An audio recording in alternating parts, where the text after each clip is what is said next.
Hello everyone, welcome back to Believer CS Academy. This is the daily news analysis. We'll discuss important articles for prelims, mains and interview perspective. First article for 11th November 2025 is an unfortunate but a very serious event, that is Red Fort blast. There was a high intensity blast or explosion outside the Red Fort in central Delhi which killed at least 9, but the number has been increased to 13 people now, and with 20 plus others injured, prompting a nationwide security alert and multi-agency investigation.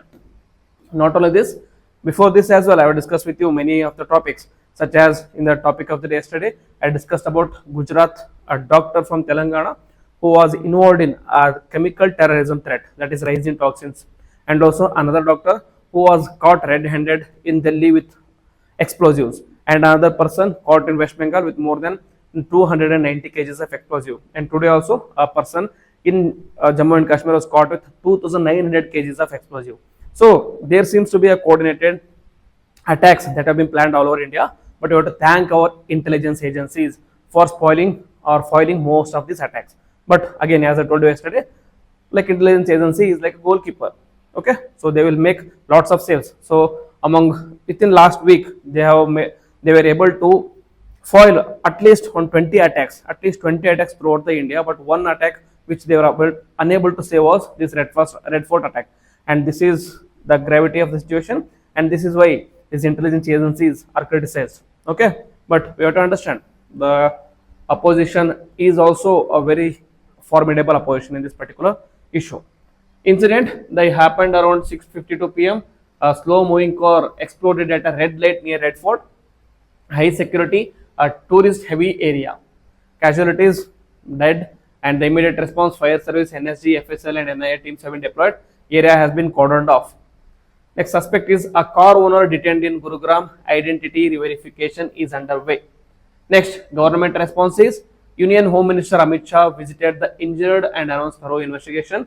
He stated that all possibilities are being explored, including terrorism, sabotage, or accident causes. Prime Minister Modi expressed condolences and directed central agencies to assist the Delhi police. And a nationwide alert has been sounded, especially for high-profile sites and public events. Even Karnataka government has put Bengaluru on high alert as well. So the legal investigation provisions here is the important aspects that are being explored here is Explosive Substance Act of 1908 governs unlawful manufacture and detonation of explosives, and a person who is charged, who will be caught in this particular event, will be booked under these cases. And Unlawful Prevention Activities Act of 1967 invoked if terror links are established, and sections of Indian Penal Code or Bharatiya Nyaya Samiti, including the section 302 or murder and 120B criminal conspiracy. This can also be invoked. And National Investigation Agency Act of 2008 allows NIA to take over cases in case of suspected terror involvement. Okay, so we have to wait and see. Next, possible angles under probe is terrorism. There is a possible link to transnational or sleeper cells, including the Islamic State, Khorasan province, or Pakistan-based outfits. Because this ISKP was recently in news, as I discussed yesterday itself, about Gujarat, the rise in terror attack. Okay, rise in terror attack, which is a form of toxic material, one of the most toxic material in the world, and this was being developed by a doctor from Telangana who completed his MBBS in China and was staying in Gujarat. Okay, so he was in connection with this ISKP terror handler. So there can be international or transboundary connections as well. Then domestic extremism, that is a potential involvement of local radicalized individuals or organized criminal syndicates, can also be explored here. Next, with respect to security and intelligence implications, the blast proximity site to Red Fort, which is a symbol of India's sovereignty, indicates a symbolic target selection, often seen in terrorist messaging. And then raises questions in urban counter-terror preparedness, such as intelligence sharing, CCTV surveillance, efficiency. Okay, so this also raises questions: how is a person able to bypass all the security checks and blast in front of such a big tourist destination? Then reinforces need for vehicle scanning systems and AI-based pattern recognitions around critical infrastructure. Okay, And in the broader context, Delhi has seen similar incidents in the past. In 2008, Delhi serial blast where 26 persons were killed, and the parliament at 2001 targeted nationalist institutions, and the incident underscores the persistent vulnerability of major Indian cities to asymmetric warfare tactics. Okay. Next, a similar news of this kind: a terror module busted in Jammu and Kashmir, 2,900 kg explosive materials seized, and 7 were arrested. Just imagine 2,900 kgs of explosive materials were seized. In a major counter-terror success, the Jammu and Kashmir police have busted an interstate and transnational terror model linked to Jaish-e-Mohammed and Ansar Ghazawat ul Hind.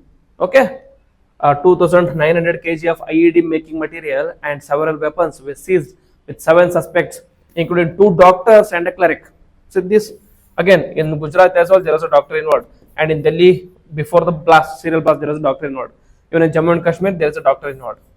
So obviously, we can again clarify that the education and terrorism has nothing in common. Okay, previously the main reason behind terrorism was the lack of education or lack of literacy was used to be cited as a reason, but now these doctors or educated individuals are involved in these kind of activities.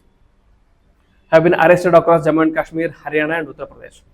Incident happened in multiple locations across Anantnag, Pulwama, Srinagar, Faridabad and Shahrampur. 2,900 kgs of IED making material, including urea and ammonium nitrate.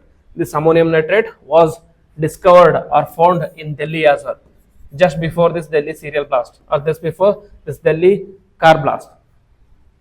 20 timers, batteries, heavy metals and an assault rifle was recovered.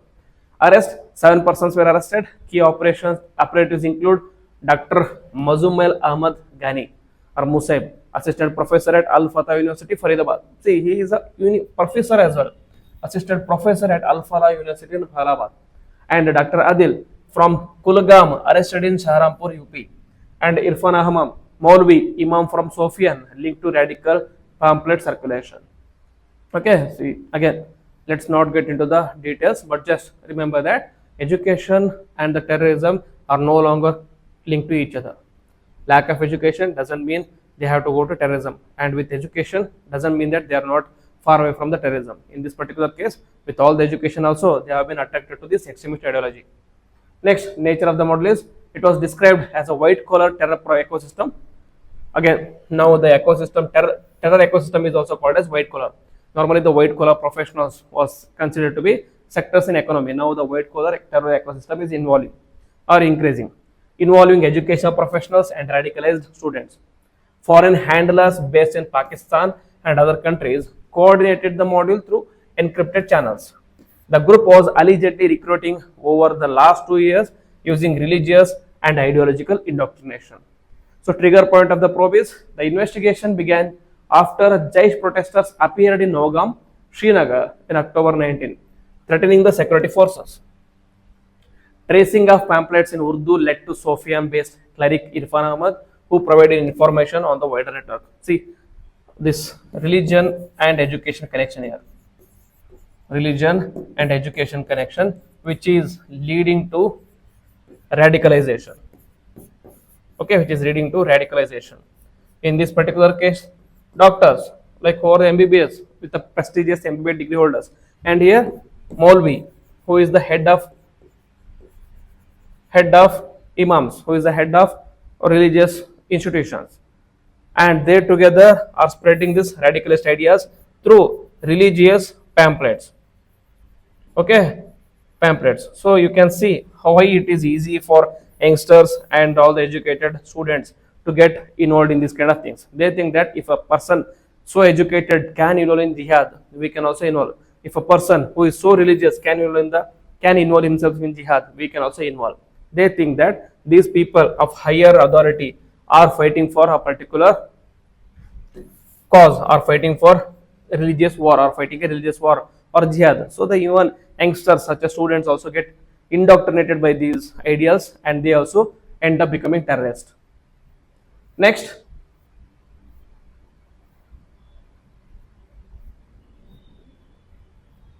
okay, and next is legal provisions invoked here is Unlawful Professional Activities Act, similar to the previous case, and Bharatiya Nyaya Sanhita, sections concerning criminal conspiracy, waging war against India, and acts endangering sovereignty and integrity.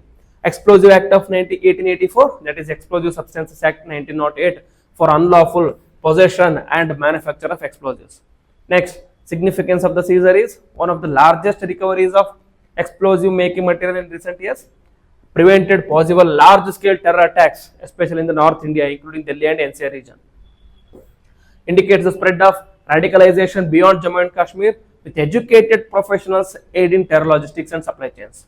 Okay, we have to wait and see, and we have to be very vigilant, because there can be many such activities which are already being planned, and maybe there can be Indian intelligence agencies fighting for these things behind the doors. Next, petition in Supreme Court. Gen AI may produce fake case laws.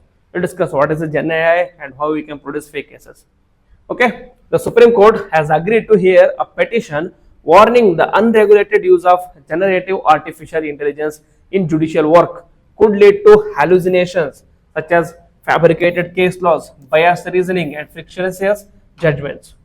Okay, key concern was fake case laws, that is generative AI tools such as ChatGPT, Gemini AI, Claude AI may create a non-existent precedents or citations that appear real. Okay, they can just create a or imaginary thing which might feel like very real. Next, bias and discrimination. That is, AI trained on biased data could replicate stereotypes, undermining the judicial neutrality as well. Obviously, AI is like a small child. That is, the training which you give, it is going to produce in the future. So during the training model, the data sets, if those data sets are based on or biased, or which are based on the certain stereotypes, then the AI is going to learn these stereotypes and then produce it in searches. So obviously it depends on the training as well. Then opacity, lack of transparency in training data, and ownership raises accountability issues as well. Next is human rights impact. That is, it could threaten Article 14, that is equality, and Article 21, fair procedures, if unchecked. Next, what is the petition's demand? Advocate Kartikeya Rawal sought interim guidelines till an AI law is enacted in India. Next, uniform policy for AI use in courts and tribunals, and use of bias-free transparent data and clear liability frameworks for AI errors. This is what he sought, and the Supreme Court's view was CJI BR Gawai acknowledged the judicial awareness of AI's risks and said decision making must remain human-led, even if AI in research and documentation. Even if AI assisted research and documentation. Next, global and legal context. European Union AI Act is there, which classifies judicial AI as high risk, requiring human oversight, and in the US cases, lawyers fined for citing AI generated fake judgments, and constitutional link protects judicial integrity and citizens' right for accurate information. So there is already precedent set in European Union and USA, and Indian Supreme Court can take inspiration from these precedents. So way forward should be, there should be a draft judicial AI code of conduct from the government of India, mandate AI transparency audits, and create legislative safeguards under a national AI framework, and retain human in the loop for all the judicial reasoning. Okay, next is capital owners gain and the workers lose, the widening global wealth gap. What is this? Recently, the Global Inequality Report 2025 was released, and it highlights growing wealth and income divide between the capital owners and the workers worldwide. So there was an editorial in the Hindu which was covering this particular issue. So between 1990 and 2024, the capital share of national income rose in 56% of the countries, covering 74% of the global population. And the key findings is high inequality. That is, in 83% of the countries, meaning representing 90% of the world's population, have a Gini coefficient above 0.4. Okay, what is the Gini coefficient? Gini coefficient is like this. So this is 0 and this is 1. So perfect equality is when the Gini coefficient is 0, and perfect inequality is when Gini coefficient is 1. So normally we are living in this particular area, that is neither it is perfectly equal nor it is perfectly unequal. Meaning, if you move from 0 to 1, the Gini coefficient moves from 0 to 1, the inequality keeps on rising. Okay, inequality keeps on rising. So point 4 indicates that there is high inequality, indicates persistent high income inequality. Shift towards the capital. A growing share of income now goes to profits, rents and dividends rather than wages. Next, unequal profit or capital ownership. That is 85% of the world's population earns no income from the capital.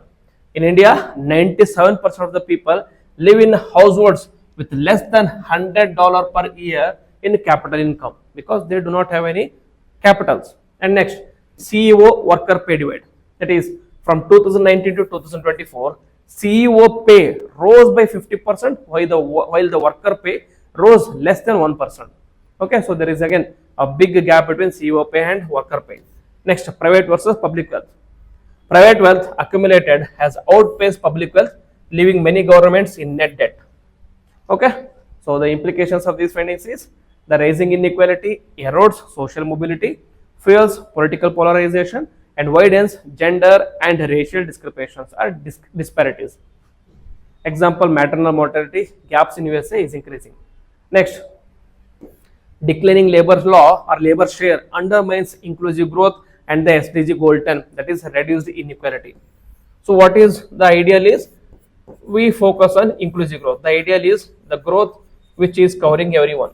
But what is happening? Happening is opposite of this. Okay. And the SDG goal 10 also talks about reduced inequality, but we are nowhere near reducing the inequality. Instead, what is happening is the inequality is on the rise. Way forward is progressive taxation on wealth and inheritance should be there, and strengthening labor rights and wage linked productivity, and public investment in health, education and social safety nets, and goal cooperation to tackle tax evasion and cross-border wealth concentration. Okay, so this is the way forward.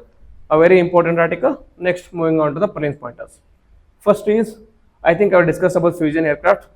So anyways, moving on to the important prelims pointers today. So first is this one, Canary Islands. Why is it news? It is in news because 3 people were killed and 15 were injured after a powerful wave struck Tenerife, which is the largest of Spain's Canary Islands and a popular holiday destination. So the Canary Islands are an archipelago located off the northwest coast of Africa in the Macaronesia region of North Atlantic region. Geographically, the archipelago is part of the continental Africa, but potentially, politically and economically, it is part of Europe. The archipelago is a Spanish territory and it is southernmost autonomous community. It is approximately 100 kilometers from Morocco and southwest of Spain, and it is Micronesia's largest and most populated archipelago. Very important. Don't confuse yourself with Micronesia and Micronesia and Polynesia. Micronesia is in the Mediterranean Sea between Africa and Spain. Micronesia and Polynesia are in Pacific Ocean. Okay, do not confuse yourself. Next, some of the largest islands in the archipelago are Lanzarote, Fuerteventura, Gran Carita and Tenerife. Next, Tenerife is the largest island of Canary Archipelago, which spans around 2034 square kilometers, and the capital is Santa Cruz de Tenerife. Okay. Next, the area is around 7,447 square kilometers. The Canary Islands formed millions years ago through the volcanic eruption, and some of the volcanoes are still active in this particular area. And the highest point is Pen, that is Tede Peak, is located on the Tenerife, rises to 3,718 meters. Climate is desertic and tropical and moderated by the trade winds and the surrounding sea. And the island's location in the Atlantic Ocean and their proximity to 4 countries make them a popular tourist destinations. Okay, 4 continents, that is Africa, Europe and the Americas. Okay, next, Angola. Why it is in news? It is in news because the President of India is on a 4-day visit, a state visit to Angola, which is the first by an Indian president. Okay, President Draupadi Murmu is in Angola. About Angola, it is located in the southwestern Atlantic coast of Africa. Bordering countries are, it is bordered by the Republic of Congo, Democratic Republic of Congo, Zambia, Namibia, and maritime boundaries, it shares border with Atlantic Ocean. Capital city is Luanda, and the geographical features of Angola is major river is Kuango River and Kuanza River, vital for hydropower and inland water transport. Next is waterfalls. The largest is the Kalandula waterfalls, which is also known as Kalandula Falls on the Lukala River. And the highest peak is Mount Moko, the tallest mountain of Angola. And climate, it has a tropical climate with a marked dry season. The climate is largely affected by the northward flow of the cold Benguela current off the coast and the elevation. Benguela cold current, which flows across. This is Africa. This is where Benguela current flows across. Next to this Namib Desert. Okay. Next, natural resources: petroleum, diamonds, iron ore, phosphates, copper, feldspar, gold, bauxite, uranium. Okay, very important country. Next, previous year question for your practice from today's current affairs is about consider the following statements. This is a prelims question in 2020. Now consider the following statements. The term inclusive growth in India is used in the context of approach of the 11th 5-year plan. Inclusive growth necessitates that benefits of the growth are shared equally by all the sections of the society. Inclusive growth focuses only on income inequality. Which of the statements above are incorrect? Are correct?